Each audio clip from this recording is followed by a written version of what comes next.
Nosaltres estem patint un doble genocidi. I deixo un tercer genocidi, que és el que està fent a l'estat francès des de fa molts segles. Aquest, de moment, el deixo aparcat. Però estem patint un doble genocidi. El de Madrid barra Castilla barra Espanyol des de fa 5 segles. Els últims 3 segles havent envaït, ocupat la nostra terra. Però estem patint el genocidi global planetari en marxa. Com a poble català, part de la humanitat, i hem de reaccionar davant d'això, davant dels dos genocidis, i fer confluir l'atac per impedir el genocidi de Madrid i per impedir el genocidi dels criminals de dalt de tot. I aquí ja he dit altres vegades que tenim la sort de que els criminals i els genocides són el mateix.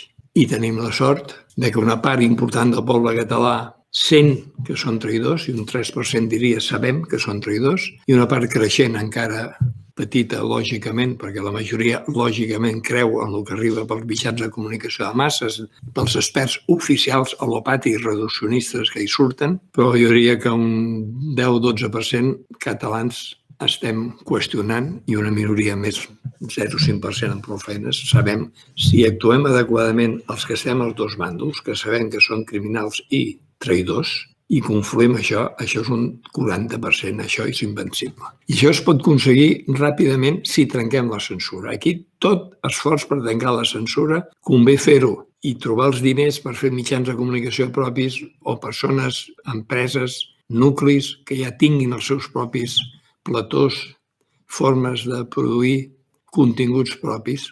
Això pot canviar ràpidament.